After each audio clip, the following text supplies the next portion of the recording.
വിജയേട്ടാ നമസ്കാരം. നമസ്കാരം. അങ്ങനെ നവരാത്രി കഴിഞ്ഞു. ഇനി നമ്മുടെ ദിവാലിക്കുള്ള കാത്തിരിപ്പുകളാണ്. ഇപ്പോൾ ഇന്ത്യൻ പ്രധാനമന്ത്രി നരേന്ദ്രമോദി രാജ്യത്തെ അഭിസംബോധന ചെയ്തുകൊണ്ട് പറഞ്ഞത് സ്വദേശി മൂവ്മെന്റ്, നമ്മുടെ രാജ്യത്തുണ്ടാക്കുന്ന ഉൽപ്പന്നങ്ങൾ നിങ്ങൾ മേടിക്കണം, എല്ലാ രാജ്യസ്നേഹികളുമായിട്ടുള്ള കച്ചവടക്കാർ അവരുടെ കടയുടെ മുമ്പിൽ സ്വദേശി ബോർഡുകൾ വയ്ക്കുക, ഇതൊക്കെ ഒരു റിക്വസ്റ്റ് ആയിട്ടാണ് അദ്ദേഹം പറഞ്ഞത്. പക്ഷെ അക്ഷരാർത്ഥത്തിൽ നമ്മളെ ജനങ്ങൾ അത് ഏറ്റെടുത്തു എന്നുള്ളതാണ്. ആമസോണിലും ഫ്ലിപ്കാർട്ടിലും ഒക്കെ മാരക വിലക്കുറവാണ് ഓരോ സാധനത്തിനും എന്ന് പറയുന്നത്. എന്തിനു പറയുന്നത്, ഇലക്ട്രോണിക്സ് ഉപകരണങ്ങൾ പോലും വളരെയധികം വിലക്കുറവാണ്. ആ വിലക്കുറവിലാണ് കിട്ടുന്നത്. ഞാൻ നോക്കിക്കൊണ്ടിരുന്ന പല സാധനങ്ങളുണ്ട്, 9,000 10,000 രൂപയാണ്. ഇന്ന് അതിന് ഇങ്ങോട്ടേക്ക് അവർ വിളിച്ചിട്ട് പറയുകയാണ്, സാർ അത് ഓഫറിൽ കിടപ്പുണ്ട്, 4,000 രൂപ മാത്രമേ ഉള്ളൂ, സാറിന് ഇപ്പൊ വന്നാൽ ഇരട്ടി മേടിക്കാം എന്നൊക്കെ പറഞ്ഞുകൊണ്ട് വലിയ രീതിയിൽ അവരൊക്കെ വിളിച്ചിട്ടുണ്ട്. അപ്പോൾ ആ ഒരു ഒരു വിസിബിൾ ആണ് ആ ഒരു മോദിയുടെ ആ ഒരു ആഹ്വാനത്തിന്റെ ഒരു ഇമ്പാക്ട് നമുക്ക് കേരളത്തിൽ പോലും വളരെയധികം വിസിബിൾ ആണ് എന്നുള്ളതാണ്. അപ്പോ ലോക രാജ്യങ്ങൾ ഇത് ഞെട്ടിച്ചിരിക്കുകയാണ്. കാരണം ഇന്ത്യ എന്ന് പറയുന്ന മാർക്കറ്റിൽ ഇന്ത്യയുടെ ജനങ്ങളുടെ പർച്ചേസിംഗ് പവറിന്റെ ശക്തി എത്രത്തോളം ഉണ്ടെന്ന് ഇപ്പോൾ അവർക്ക് കാണിച്ചു കൊടുത്തിരിക്കുകയാണ്. റിപ്പോർട്ടുകൾ വരുന്നത് India records decade high Navratri sales എന്നാണ്. അതായത് ഡെക്കേഡിൽ തന്നെ ഏറ്റവും വലിയ നവരാത്രി സെയിൽസിനാണ് ഇന്ത്യ ഇപ്പോൾ സാക്ഷ്യം വഹിച്ചിരിക്കുന്നത് എന്നുള്ള റെക്കോർഡാണ് പുറത്തു വരുന്നത്. Brands and retailers report growth of 25% to 100% across sectors driven by GST cuts and festive demands. Onam, Durga Puja and Dasara together account for 40 to 45% of total festive sales. ഇനി ഓണവും ദുർഗാ പൂജയും ദസറയും, ദസറ കൂടെ വരണം, ദിവാലി കൂടെ വരണം, ദിവാലി കൂടെ മൊത്തത്തിൽ അവർ 40 to 45% ഒരു ഇൻക്രീസ് ആണ് ഈ ഫെസ്റ്റീവ് സെയിൽസിൽ പ്രതീക്ഷിക്കുന്നത് എന്നുള്ളത്. നമ്മൾ ഈ കുംഭമേളയിൽ എക്സാക്ട്ലി നമ്മൾ കണ്ടെന്തോ സാധനമാണ്, അതാണ് നമ്മൾ പ്രതീക്ഷിക്കുന്നതെന്ന് പറയുന്നത്. അപ്പൊ അക്ഷരാർത്ഥത്തിൽ നമ്മൾ ഈ ഒരു പ്രതിസന്ധിയെ ഒരുമിച്ച് നിന്ന് നമ്മൾ മറികടന്നു എന്ന് വേണമെങ്കിൽ, അല്ലെ ഇപ്പോൾ ഈ ട്വിറ്ററൊക്കെ നമ്മൾ എടുത്ത് നോക്കുമ്പോൾ, അല്ലെങ്കിൽ മറ്റ് ത്രെഡൊക്കെ എടുത്ത് നോക്കുമ്പോൾ, ആ പ്ലാറ്റ്ഫോം ഒക്കെ എടുത്ത് നോക്കുമ്പോൾ, ഈ ഉത്തരേന്ത്യയിലെ ജനങ്ങള്, അതായത് ഒരു സ്ത്രീ ഒരു വണ്ടിയുടെ ബാക്കിൽ ഇരിക്കുന്നു. വണ്ടി എന്ന് പറഞ്ഞാൽ ഒരു നമ്മുടെ ഈ ഇതുണ്ടല്ലോ MITയുടെ ബാക്കിൽ ഇരിക്കുന്നു. ഇവരൊരു LGയുടെയോ സാംസങ്ങിന്റെയോ ഒരു 43 ഇഞ്ചിന്റെ വലിയ TV ഇങ്ങനെ കയ്യിൽ ഇങ്ങനെ പിടിച്ചുകൊണ്ട് ഇങ്ങനെ അള്ളിപ്പിടിച്ചിരിക്കുന്നത് നമുക്ക് കാണാൻ സാധിക്കുന്നത്. എന്നിട്ട് നമ്മുടെ ട്വിറ്ററിലൊക്കെ അവര്, അല്ലെങ്കിൽ ത്രെഡിലൊക്കെ അവര് വലിയ ഇത് ഇടുന്നത്, this is the power of Indian people എന്നാണ് പറയുന്നത്. അതായത് MITയിൽ പോകുമ്പോൾ കയ്യിൽ മറ്റേ LGയുടെ വലിയ TV അള്ളിപ്പിടിച്ചുകൊണ്ടാണ് പോകുന്നത്. അപ്പൊ ഇതാണ് ഇന്ത്യയുടെ പവർ എന്നാണ് പറയുന്നത്. അപ്പൊ ഉത്തരേന്ത്യയിൽ വലിയ ഫെസ്റ്റിവലായിട്ട് ഈ സംഭവം ഇങ്ങനെ നടക്കുകയാണ്. അപ്പൊ യഥാർത്ഥത്തിൽ നരേന്ദ്രമോദിയുടെ ഈ ഒരു ആശയം ഇന്ത്യയുടെ ജനങ്ങൾ ഏറ്റെടുത്തില്ലേ, ഇത് അമേരിക്കയ്ക്ക് ഒരു വലിയ തട്ട് കിട്ടിയില്ലേ. രണ്ടാമത്തെ കാര്യം, ഇത് അങ്ങനെയല്ല ഇങ്ങനെയാണ്, അതായത് ഇതിലൊന്നും വലിയ കാര്യമില്ല എന്ന് പറയുന്ന വിമർശകർ കൂടെയുണ്ട്. ആ വിമർശകർക്ക് കൂടെയുള്ള ഒരു മറുപടി എനിക്ക് കേൾക്കണം. എന്താ തോന്നുന്നത്? ഇന്ത്യ ഒരു വിപണിയാണ് എന്നുള്ള കാര്യം എല്ലാവർക്കും അറിയാവുന്നതാണ്. ഇപ്പൊ ഈ പ്രധാനമന്ത്രി നരേന്ദ്രമോദി നടത്തുന്ന ആഹ്വാനങ്ങളുണ്ട് ഇത്തരത്തിൽ സ്വദേശി സാധനങ്ങൾ. സ്വദേശി എന്ന് അദ്ദേഹം പറയുന്നത് മെയ്ഡ് ഇൻ ഇന്ത്യയാണ് പറയുന്നത്. അതായത് ഇപ്പം നമ്മൾ ഇതിനെക്കുറിച്ച് ചർച്ച ചെയ്യുന്ന നമ്മൾ പറഞ്ഞു, ക്ലോസപ്പും കോൾഗേറ്റും പോലും മെയ്ഡ് ഇൻ ഇന്ത്യയാണ്. അതായത് പുറത്ത് നിർമ്മിച്ചിട്ട് ഇവിടെ വിൽപ്പന നടത്തുന്ന സാധനങ്ങളെയാണ് നമ്മൾ വിദേശി എന്ന് പറയുന്നത്. സ്വദേശി അതായത് ഇന്ത്യക്കാരൻ്റെ വിയർപ്പുണ്ടാകണം, ഇന്ത്യക്കാരൻ്റെ അധ്വാനം അതിലുണ്ടാകണം. അപ്പോൾ ഇതാണ് അദ്ദേഹം ഉദ്ദേശിക്കുന്ന സ്വദേശി എന്ന് പറയുന്ന സാധനം. ഒപ്പം തന്നെ നമ്മൾക്ക് സ്വന്തമായിട്ടുണ്ടെങ്കിൽ അതിനും കൂടി ഒരു പ്രയോറിറ്റി കൊടുക്കണം എന്നത് മാത്രമാണ് അദ്ദേഹം പറയുന്നത്. അപ്പം എല്ലാവരും ചോദിക്കും, അപ്പം ഇത് സ്വദേശിയാണോ അല്ലേ എന്നുള്ളത് അറിയാനായിട്ട് ഇപ്പോൾ വളരെ എളുപ്പമായ മാർഗമുണ്ട്. നമുക്കിപ്പം ഗൂഗിളിലൊക്കെ ഒന്ന് സെർച്ച് കഴിഞ്ഞാൽ മെയ്ഡ് ഇൻ ഇന്ത്യയുടെ പേസ്റ്റ് ഏതാണെന്നൊക്കെ ഉള്ളത് നമുക്ക് അറിയാൻ പറ്റും. സോ അപ്പം അന്ന് ഞാൻ നമ്മുടെ ആ ഒരു ഇതിനകത്തുള്ള പരിപാടിയിൽ നമ്മൾ ഒരുപാട് ഉൽപ്പന്നങ്ങളെ കുറിച്ച് പറഞ്ഞു, സോപ്പിനെ കുറിച്ചൊക്കെ നമ്മൾ പറഞ്ഞു. അപ്പോൾ നമുക്കറിയാം ഏതാണ്ട് 50 കോടിക്ക് അടുത്തുള്ള ജനം പങ്കെടുത്ത ഒരു പരിപാടിയായിരുന്നു കുംഭമേള UPയിൽ. അതിൽ തന്നെ ഏതാണ്ട് ഇന്ന് ഇന്ത്യയിലെ ഒരു മിച്ച വരുമാനമുള്ള സംസ്ഥാനങ്ങളിൽ ഒന്ന് UP ആണ്. വേറൊരു സംസ്ഥാനമില്ല. നമ്മുടെ കേരളമൊക്കെ കടമെടുത്ത് ഖജനാവിൽ പൂച്ചവെറ്റ് കിടക്കുമ്പോൾ യോഗിയുടെ ഖജനാവിൽ ഏതാണ്ട് 37,000 കോടി, കറക്റ്റ് ആണോ എന്ന് എനിക്കറിയില്ല, അത്രയും കോടി രൂപയുടെ സർപ്ലസ് ആണ് കാണിക്കുന്നത്. അതായത് മിച്ചം അത്രയും രൂപ അവരുടെ കയ്യിലുണ്ട് എന്നാണ്. ഒരുപക്ഷെ ഇത് കേൾക്കുമ്പോൾ നമ്മുടെ മലയാളിക്ക് അത്ഭുതം തോന്നും. കാരണം നമ്മളുടെ ഖജനാവ് കാര്യമായിട്ട് എത്രയോ നാളുകളായി, വർഷങ്ങൾ എത്ര കഴിഞ്ഞു. പക്ഷെ അവിടെയാണ് ഈ യോഗി, അതൊക്കെ ഈ കുംഭമേളയിൽ നിന്നാണ്. അപ്പോൾ 50 കോടി ജനം പങ്കെടുത്ത ഈ കുംഭമേളയ്ക്കാണ് നമുക്ക് ആ ഒരു ഇംഗത്തിലേക്ക് നമ്മൾ എത്തിയത്. ഒരു സ്ഥലത്ത് നടന്ന ഒരു പരിപാടിയാണ്. ദീപാവലി അങ്ങനെയല്ല. ദീപാവലി എന്ന് പറയുമ്പോൾ ഏതാണ്ട് ഇന്ത്യ മുഴുവൻ 140 കോടി ജനവും ഒരു ആഘോഷ പരിപാടിയാണ്.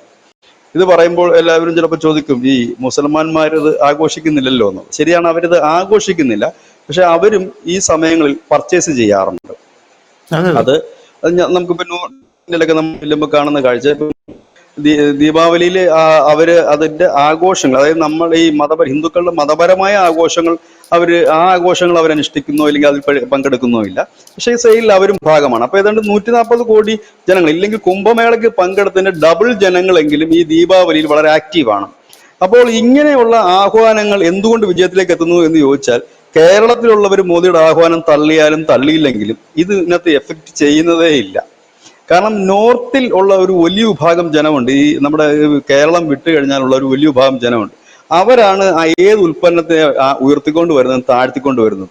അല്ലാതെ 3.5 കോടി ജനത്തിനകത്ത് ഒരു 0.1% വാങ്ങി ഉപയോഗിച്ചിട്ട് ഇതാണ് ബെറ്റർ എന്ന് പറയുന്നതല്ല അവർ ചെയ്യുന്നത്. അവർക്ക് അവിടെ ഒരു തരംഗമായിട്ടാണ് ചെയ്യുന്നത്. ഇപ്പം നമ്മൾ കണ്ടതാണ്, തുർക്കിയുമായിട്ടൊരു സംഘർഷം വന്ന സമയത്ത് അവിടേക്കുള്ള പാക്കേജ് നിർത്തി. അതിൽ കേരളത്തിൽ നിന്ന് എത്ര പേരുണ്ടായിരുന്നു ബുക്ക് ചെയ്തത് അവിടെ കറങ്ങാൻ പോകാനും കല്യാണം നടത്താനായിട്ട്? ആരുമില്ല. അതെല്ലാം അവരാണ്. അങ്ങനെ ഇപ്പൊ മാൽദ്വീപ്സില് ഇത് ചെയ്തു, പാക്കേജ് അങ്ങോട്ടേക്കുള്ള പിന്നെ ടിക്കറ്റുകളെല്ലാം റദ്ദ് ചെയ്തു. മലയാളികളുണ്ടായിരുന്നു, വളരെ കുറച്ച് പേരേ ഉള്ളൂ. അപ്പൊ ഇങ്ങനെയൊക്കെയുള്ള കാര്യങ്ങൾ അവരാണ് അത് കൂടുതൽ ചെയ്യുന്നത്. ഇത്തവണത്തെ ഏറ്റവും വലിയ പ്രത്യേകത എന്ന് പറഞ്ഞു കഴിഞ്ഞാൽ, കഴിഞ്ഞ തവണ നമുക്ക് ദീപാവലി സീസൺ, അതായത് കഴിഞ്ഞ തവണ നമ്മുടെ ഉത്സവ സീസൺ, അതായത് നമ്മൾ ഓണം മുതലുള്ള ഉത്സവ സീസൺ കൂട്ടും, 6 മാസമാണത്. ആ ഉത്സവ സീസണിൽ നമുക്ക് കിട്ടിയത് 3,75,000 കോടി രൂപയാണ് നമുക്ക്, അതായത് 3.75 ലക്ഷം കോടി രൂപയാണ് നമുക്ക് ഇൻകമായിട്ട് കിട്ടിയത്. പക്ഷെ അത് 4 ലക്ഷത്തിനടുത്ത് വരും. അത് ഏകദേശം 75 എന്ന് പറഞ്ഞാലും കുറച്ചുകൂടി വരും, അത് 4-നടുത്ത് വരും. ഇത്തവണ നമ്മൾ പ്രതീക്ഷിക്കുന്നത് 4.75 ലക്ഷം കോടി രൂപയാണ് ഈ വിപണി നമുക്ക് പ്രതീക്ഷിക്കുന്നത്, അതായത് നമ്മൾ ഓണം മുതലുള്ളത്. അതിലിപ്പോൾ തന്നെ നമ്മൾ ഒരു 40% മുകളിൽ നമ്മൾ ആ ലക്ഷ്യം വെച്ചത് കവർ ചെയ്ത് കഴിഞ്ഞു ഓൾറെഡി. അപ്പോൾ ഒരു കാര്യം, ശ്രദ്ധേയമായൊരു കാര്യം കൂടെ ഉണ്ട്. ഇത്തവണത്തെ ദീപാവലി മലയാളിയും ആഘോഷിക്കും എന്ന് തന്നെയാണ് ഞാൻ വിശ്വസിക്കുന്നത്. കാരണം ഓണ സമയത്ത് ആരും ഈ വലിയ വലിയ സാധനങ്ങളൊന്നും വാങ്ങിക്കാൻ മെനക്കെട്ടില്ല. കാരണം ഈ GST കുറയുമോ എന്നുള്ളൊരു വലിയ ചിന്തയിൽ ഇങ്ങനെ നിൽക്കുക. കാരണം GST കുറഞ്ഞു കഴിഞ്ഞാൽ AC വാങ്ങാൻ പറ്റും. കാരണം ഈ ഓണ സമയത്താണ് മലയാളി കൂടുതലായിട്ട് AC, ഫ്രിഡ്ജ്, മിക്സി അങ്ങനെയൊക്കെയുള്ള സാധനങ്ങൾ വാങ്ങുന്നത്. ചെറിയ ചെറിയ സാധനം എപ്പോഴും പർച്ചേസ് ചെയ്യാൻ പറ്റുന്ന സാധനങ്ങൾ, വലിയ സാധനങ്ങൾ എപ്പോഴും അങ്ങനെയാണ്. നോർത്ത് ഇന്ത്യയെ സംബന്ധിച്ച് അവർ ദീപാവലി സമയത്താണ് കാറ് അങ്ങനെയൊക്കെ ഉള്ളത്. അപ്പൊ മലയാളി കാറ് പോലും വാങ്ങിയില്ല. ഇപ്പൊ ഈ GSTയുടെ പ്രഖ്യാപനത്തിന് തൊട്ട് പിന്നാലെ വലിയ രീതിയിൽ തന്നെ കാർ ഷോറൂമുകളിൽ ബുക്കിംഗ് തുടങ്ങിയിട്ടുണ്ട് കേരളത്തിൽ. അപ്പം ഒരുപാട് സാധനങ്ങൾ, AC വിറ്റ് പോകുന്നുണ്ട്, ഫ്രിഡ്ജും വിറ്റ് പോകുന്നുണ്ട്. അതിൽ എനിക്ക് തോന്നുന്നത് 3 സ്റ്റാർ AC, 3 സ്റ്റാർ റേറ്റിംഗ് ഉള്ള ACകളാണ് ഏറ്റവും കൂടുതൽ വിറ്റ് പോകുന്നത്. അതിനാണ് വലിയ ഒരു തരത്തിലുള്ള ഡിസ്കൗണ്ട് വന്നിരിക്കുന്നത്. അതായത് ഒന്ന് GSTയുടെ കുറവ്, 2 ഈ ദീപാവലി ഓഫറിന്റെ പേരിൽ ഒരു ഡിസ്കൗണ്ട് ഉണ്ട്, പിന്നെ ഈ കടക്കാരൻ കൊടുക്കുന്ന ഒരു ഡിസ്കൗണ്ട് ഉണ്ട്. ഈ 3 ഡിസ്കൗണ്ടാണ് വരുന്നത്. കടക്കാരൻ കൊടുക്കുന്ന ഡിസ്കൗണ്ട് പോട്ടെ, തട്ടിപ്പാണെന്ന് കരുതാം. പകരം ഈ ദീപാവലി ഓഫർ ഉണ്ട്. അത് ഈ വലിയ കമ്പനികളൊക്കെ തന്നെ അവരുടെ ഉള്ള റേറ്റിനെ കുറച്ചിട്ടാണ് ആണ് കൊടുക്കുന്നത്. അത് ഒറിജിനൽ ആയിട്ട് അവർ, അതായത് മുൻ വർഷങ്ങൾ അവർ വിറ്റുകൊണ്ടിരുന്ന ഒരു മോഡല്, അതിനിപ്പോൾ 5000 രൂപയാണെങ്കിൽ അവർ ഇത് ഇപ്രാവശ്യത്തെ ഓഫറിൽ 500 രൂപ അവർ കുറയ്ക്കും, GST കൂടെ കുറയും. അപ്പൊ എങ്ങനെ പോയാലും ഒരു 1000 രൂപയ്ക്ക് അടുത്ത് ഈ 5000 രൂപയുടെ ഉൽപ്പന്നത്തിന് ഏകദേശം ഒരു ശരാശരിയാണ് ഞാൻ പറയുന്നത്, അപ്പൊ ലാഭം കിട്ടും. 1 രൂപ ലാഭം കിട്ടിയാൽ അങ്ങോട്ടേക്ക് പോകുമല്ലോ മലയാളി. അപ്പോ അതായത് ഈ GST കുറയുന്നത് മൂലം 10000 രൂപ ശമ്പളം മേടിക്കുന്ന ഒരാൾക്ക് അയാളുടെ ആ ഇൻകത്തിൽ നിന്ന് 1500 രൂപ സേവ് ചെയ്യാൻ പറ്റും എന്നാണ് അതിന്റെ കണക്ക്. അപ്പൊ ഏതായാലും ചെറുകിട വിപണി, അതായത് വഴിയോര കച്ചവടക്കാരുടെ ഉൾപ്പെടെയുള്ള വിപണികൾ വളരെ സജീവമായി. നോർത്ത് ഇന്ത്യയിൽ നമുക്കറിയാം വലിയ രീതിയിലുള്ള സെയിൽ നടക്കുന്ന ഒരു സമയമാണ്. ഇത്തവണത്തെ ഇതിന് മറ്റൊരു പ്രത്യേകത കൂടിയുണ്ട്. ചൈനീസ് ഉൽപ്പന്നങ്ങൾ പൂർണ്ണമായും ചൈന ഇല്ലാത്ത ഒരു ദീപാവലിയാണ് ഇത്തവണ ഇന്ത്യയിൽ ആഘോഷിക്കുന്നത്. അതിന് നമ്മളത് പറയാൻ കാരണം, വ്യാപാരികൾ ഈ ദീപാവലിയുടെ ഒരു ഐറ്റംസും ചൈനയിൽ നിന്ന് പർച്ചേസ് ചെയ്യുന്നില്ല എന്ന് ഒരു തീരുമാനമുണ്ട്. കാരണം അത് വാങ്ങാൻ ആളില്ല, ഇന്ത്യൻസിന് അത് വാങ്ങാൻ. കഴിഞ്ഞ വർഷം തന്നെ ചൈനയ്ക്ക് നാമമാത്രമായ സെയിൽസ് ആണ് കിട്ടിയത് ചൈന സാധനങ്ങൾക്ക്. ഇത്തവണ അതും കൂടി വാങ്ങാൻ കഴിയില്ല. ഇന്നലെ ദില്ലിയിൽ ഈ നമ്മുടെ സ്വദേശി ഉൽപ്പന്നങ്ങളുടെ സ്റ്റാള് പ്രദർശിപ്പിച്ചിരുന്നു. ഈ ദീപാവലിക്ക് ഉപയോഗിക്കുന്ന മൺചട്ടികളടക്കം, മറ്റേത് ചൈനയിൽ നിന്നായിരുന്നു, മറ്റേ പ്ലാസ്റ്റിക്കിന്റെ ഒക്കെ വരുന്നത്. അപ്പൊ അതൊക്കെ വന്നു. അത് ഭയങ്കരമായിട്ട് ലാഭകരമായി കിട്ടുന്നുണ്ട്, ഒരുപാട് പേര് അത് വാങ്ങുന്നുണ്ട്. അപ്പൊ ഈ നമ്മുടെ ചേംബർ ഓഫ് കൊമേഴ്സ് അടക്കം, വ്യാപാരി വ്യവസായ സംഘടനകളടക്കം തീരുമാനമെടുത്തിരിക്കുന്നത് സ്വദേശി ഉൽപ്പന്നങ്ങൾ, സ്വദേശി എന്റെ അഭിമാനം എന്നുള്ളതാണ് അവർ ഉയർത്തുന്ന മുദ്രാവാക്യം. അതാണ്. അങ്ങനെ കൂടെ വരുമ്പോഴാണ് ഈ ഒരു മുന്നേറ്റം കണ്ടിട്ടാണ് അമേരിക്കയിൽ നിന്ന് പോലും അനവധി കമ്പനികൾ ഇന്ത്യയിലേക്ക് വരാൻ അവർ താല്പര്യപ്പെട്ടിരിക്കുന്നത്. കാരണം അവിടെ ഇത് ഉണ്ടാക്കി ഇന്ത്യയെ കൊണ്ട് വിറ്റഴിക്കുന്നതിനേക്കാൾ ലാഭമാണ് ഇന്ത്യയിൽ ഒരു കമ്പനി ഉണ്ടായിട്ട് ഇവിടെ തന്നെ അത് വിറ്റഴിക്കുക എന്ന് പറയുമ്പോൾ ഒരുപാട് ലാഭം അവർക്കുണ്ടാകും. പ്രത്യേകിച്ച് ടാക്സിന്റെ കാര്യത്തിൽ അവർക്ക് ഒരുപാട് ലാഭം ഉണ്ടാകും. എളുപ്പത്തിൽ അവർക്ക് ഉം. വിറ്റഴിക്കാൻ കഴിയും. നമുക്കറിയാം ഐഫോൺ, അതായത് ആപ്പിളിന്റെ ഫോണ് ഇന്ത്യയിലെ ഉൽപാദനം ആരംഭിച്ചു ഇപ്പൊ ഇവിടുന്നാണ് US കയറ്റുമതി ചെയ്യുന്നത്. ഇത് പറഞ്ഞത് ആപ്പിളിന്റെ CEO തന്നെയാണ്. ഉം. ഓക്കെ, ഈ ഉത്സവ സീസണിൽ ഈ ആപ്പിളിന്റെ ഫോൺ ഇന്ത്യയിൽ എന്തുമാത്രം വിറ്റഴിഞ്ഞു. എനിക്ക് തോന്നുന്നു അവരുടെ ഒരു അതിന്റെ കറക്റ്റ് ഇതെനിക്ക് അറിയില്ല. ആ ഒരു പേരുള്ള ഒരു ഫോണിന് വളരെ അല്ല, വിലക്കുറവായിട്ട് ഇതിന്റെ ആപ്പിളിന്റെ വിഷയത്തിൽ ഞാൻ പറയുകയാണെങ്കിൽ ഇത് വലിയൊരു ഗംഭീരമായിട്ടുള്ള ഒരു ട്രോള് തന്നെ വന്നിരുന്നു. അതായത് പാകിസ്ഥാനിൽ ആട്ടയ്ക്ക് വില 2800 രൂപയാണ്. അതിനാണ് അവിടെയുള്ള ജെൻ സി ക്യൂ നിൽക്കുന്നത്. ഇവിടെ നമ്മുടെ ജെൻ സി ക്യൂ നിൽക്കുന്നത് കാവിക്കളറുള്ള iPhone 17 Pro Max വാങ്ങിക്കാൻ രാവിലെ തുടങ്ങിയ ക്യൂ ആണ്. ആ അപ്പൊ ആ ക്യൂ കാണുമ്പോൾ തന്നെ നമുക്ക് മനസ്സിലാവും iPhone 17 Pro Max വാങ്ങിക്കാനുള്ള ആ ക്യൂ കാണുമ്പോൾ. അതാണ് ഇന്ത്യയുടെ പവർ, അതാണ് സംഭവം. അതാ, എന്നിട്ട് ഈ ഓൺലൈൻ ഷോപ്പിംഗിൽ അത് ക്ലോസ് ചെയ്തു. അത് കാരണം ഇത് പത്രങ്ങളിലൊക്കെ വന്നു ഈ വാർത്ത. ഇപ്പൊ ധനുഷ് പറഞ്ഞ ഈ വാർത്ത എല്ലാത്തിലും വന്നപ്പോ എന്ത് പറ്റുമെന്ന് വെച്ചാൽ വന്നു. ഇത് അറിയാത്തവൻ കൂടി ഇതിനകത്ത് കയറാൻ തുടങ്ങി ഇത് വാങ്ങാനായിട്ട്. കാരണം ഐഫോൺ ഒരെണ്ണം കയ്യിലിരിക്കുന്ന ഒരു ഗമയുടെ ഭാഗമാണല്ലോ ഒരു അപ്പൊ അതെ. അതുകൊണ്ട് നമുക്കും കുറഞ്ഞ ചിലവ്. എനിക്കത് വളരെ തുച്ഛമായ റേറ്റ്, 17,000 രൂപ അല്ലെ 20,000 രൂപയ്ക്ക് താഴെ എങ്ങാണ്ടായിരുന്നു ആ ഫോൺ അത് അവർ വിറ്റഴിച്ചതെന്നാണ് എനിക്ക് തോന്നുന്നത്. ആ ഒരു റേഞ്ച് അത് എങ്ങാണ്ടായിരുന്നു. ആ സമയത്ത് തുടങ്ങിയപ്പോ ഐഫോണിന്റെ, അതായത് ഈ iPhone 14, iPhone 15, ഇതൊക്കെ iPhone 15 ഒക്കെ എനിക്ക് തോന്നുന്നു iPhone 15 ഈ ആമസോണിലും ഫ്ലിപ്കാർട്ടിലൊക്കെ വന്ന ആ സമയത്ത് 17 Pro Maxന് വിലയല്ല, അതിപ്പോ പുതിയ ലോഞ്ചാണ്. iPhone 15ന്റെ വില 38,000 രൂപ. അതിന്റെ ഒറിജിനൽ റേറ്റ് എന്ന് പറയുന്നത് 70 രൂപ 65 രൂപ ആ ഇടയിലാണ്. പക്ഷെ ഇപ്പോൾ ആ ഒരു ഫെസ്റ്റ് തുടങ്ങിയപ്പോൾ 38 രൂപയ്ക്ക് അവർ കുറച്ച് സമയത്തേക്ക് അത് ഇട്ടിരുന്നു. അപ്പോൾ ആൾക്കാർ ഭയങ്കരമായിട്ട് ഇടിച്ചു കയറുന്ന ഒരു സാഹചര്യം ഉണ്ടായി. അതെ, ഇതിൽ ഇവിടെ ഫോൺ വാങ്ങുന്നത് എന്താ വെച്ചാൽ ആളുകളുടെ ഫോൺ ഇല്ലാഞ്ഞിട്ടല്ല. ഈ ഉം. ദീപാവലിക്ക് ഗിഫ്റ്റ് കൊടുക്കുക ഒരു വലിയ ചടങ്ങ് ഈ നോർത്തിലുണ്ട്. അപ്പൊ ഈ ഗിഫ്റ്റ് ഉം. കൊടുക്കാനായിട്ട് ഇപ്പൊ ഈ എല്ലാവരും അത് അവനവന്റെ സാമ്പത്തികം അനുസരിച്ചിട്ടാണല്ലോ നമ്മൾ ഗിഫ്റ്റ് കൊടുക്കുന്നത്. അപ്പം ഈ അതെ. ഗിഫ്റ്റ് കൊടുക്കാൻ വേണ്ടിയിട്ട് ഇപ്പൊ യൂത്ത് കൂടുതലായിട്ട് മൊബൈൽ ഫോണുകളാണ്. പ്രത്യേകിച്ച് ഗേൾ ഫ്രണ്ടും ഒക്കെ ഉണ്ടെങ്കിൽ ഗേൾ ഫ്രണ്ട് ഉം. ഉം. അങ്ങോട്ടും ഇങ്ങോട്ടും ഒക്കെ ഇപ്പൊ ഇതിനൊക്കെ വില കൂടിയ സാധനങ്ങൾ കൊടുക്കുന്ന ഒരു ചടങ്ങായി മാറിയിട്ടുണ്ട്. അപ്പോൾ ഈ ബ്രാൻഡിന് വലിയ പ്രാധാന്യം അവിടെ ഉണ്ട്. അപ്പൊ ഐഫോൺ ഈ റേറ്റിന് ഉം. കിട്ടുകയാണെന്നുണ്ടെങ്കിൽ ഒന്നോ രണ്ടോ മേടിച്ച് ഒന്നോ പേർക്ക് അല്ല ഒന്നോ രണ്ടോ പേർക്ക് കൊടുക്കാൻ എളുപ്പത്തിൽ കഴിയും. അതുപോലെ തന്നെ ഉം. മാരുതി ഉം. ഉം. കാറുകളുടെ, അപ്പോൾ ഈ അടുത്ത് ഞാൻ ആ കാറിന്റെ ബ്രാൻഡ് പറയുന്നില്ല, ആ ഒരു വാർത്ത ഉണ്ടായിരുന്നു. ദയവ് ചെയ്ത് ഈ ബ്രാൻഡ് കാർ സെക്കൻഡ് ഹാൻഡ് ആരും വാങ്ങരുത്.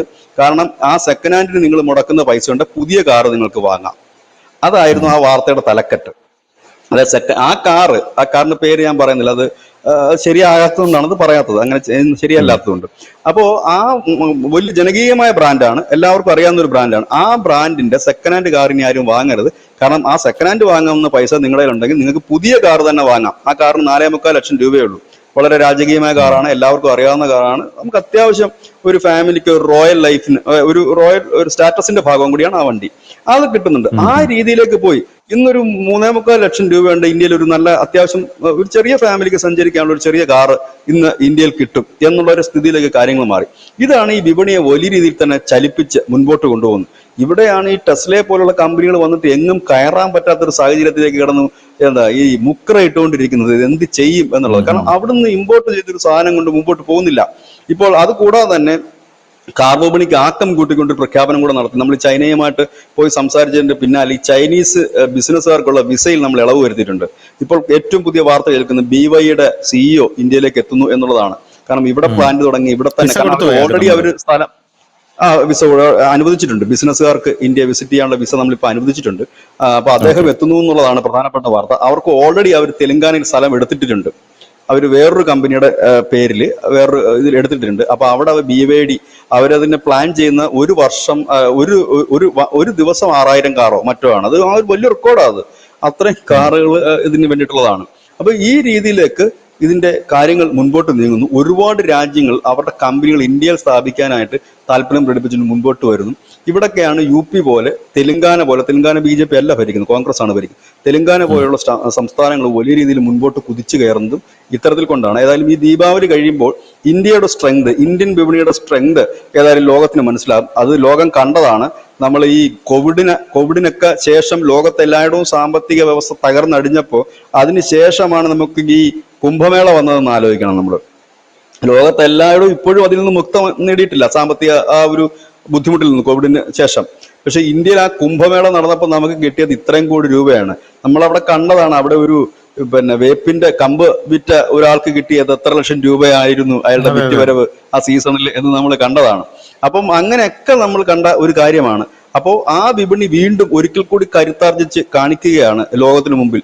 ഇതാണ് ഞങ്ങളുടെ വിപണി, അതായത് ഞങ്ങൾക്ക് ഞങ്ങളുടെ ഉൽപ്പന്നം ഇവിടെ തന്നെ വിറ്റഴിക്കാനുള്ളപ്പോൾ ഇത് കയറ്റി അയച്ചില്ലെങ്കിൽ പോലും പിടിച്ചു നിൽക്കാൻ ഉം. കഴിയും.